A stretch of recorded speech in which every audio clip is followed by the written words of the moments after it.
Welcome to Varsity. I'm Ryan Aber, joined by Scott Wright. We're going to talk about boys basketball today. Scott, a lot of interesting things happening this week, especially in 4A through 2A where playoffs start. In Class 4A, the last couple years, it's been about can anybody stop Douglas? We thought it'd be more wide open this year, but once again, it looks like the Trojans are the odds-on favorites going into the playoffs. It really does, and a lot of that falls to Stevie Clark. The 5'11" point guard, only a junior this year, been a starter on the last two teams. He has transformed his game and taken it to a completely different level. Up to 15 college scholarship offers already. OU, the latest to jump on the bandwagon. He had a visit to Missouri last week. This kid has really taken off as a scoring point guard. Going to be a big-time national prospect. But he and his team are very focused on winning a state title again this year. They want number 3 in a row. They want to prove that they can do it without all of those guys that graduated from last year's team. 10 of the top 12 players from last year's team were seniors.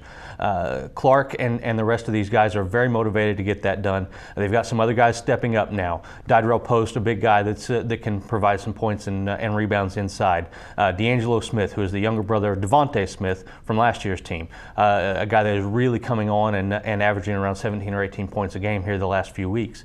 And it's an amazingly deep field in 4A, but Douglas has proven that they're still the cream of the crop. You've got some really talented teams, Mount St. Mary's, Bethany, who's won 20 in a row at this point, Roland, Veneta, that are outside of the city area, but a lot of really good teams in 4A that this would be a really incredible playoff to watch, and it still could be because one of those teams could jump up and bite Douglas.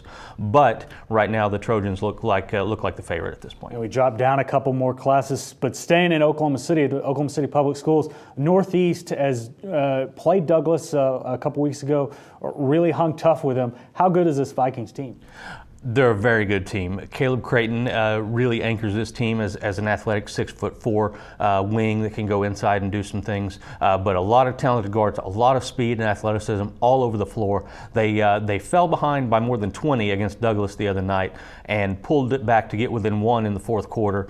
I don't really see anybody. There's some good 2A teams out there, but I don't know if there's anybody that can hang with this team. This is a team that was in the 3A title game a year ago, and now they dropped down to 2A. Most of the same guys back. A really talented ball club, and Garland Parks in his first year there, I think, has a really good shot to win him a state title. And you go up a couple classes to 6A.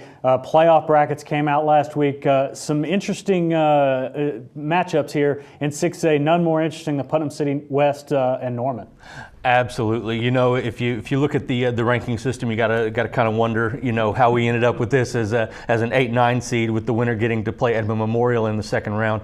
A really difficult first round matchup for both of these teams. Two teams that would be looked at as potential teams to make a run to the state tournament if the bracket lined up right for them. Obviously, a tough situation that one of them has to go home on the first night of the playoffs.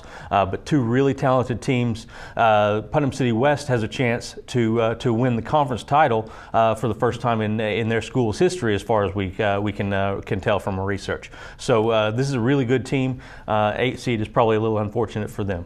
Well, Scott, thanks for joining us, and thank you. Check us out every day at newsok.com/varsity for the best high school coverage anywhere.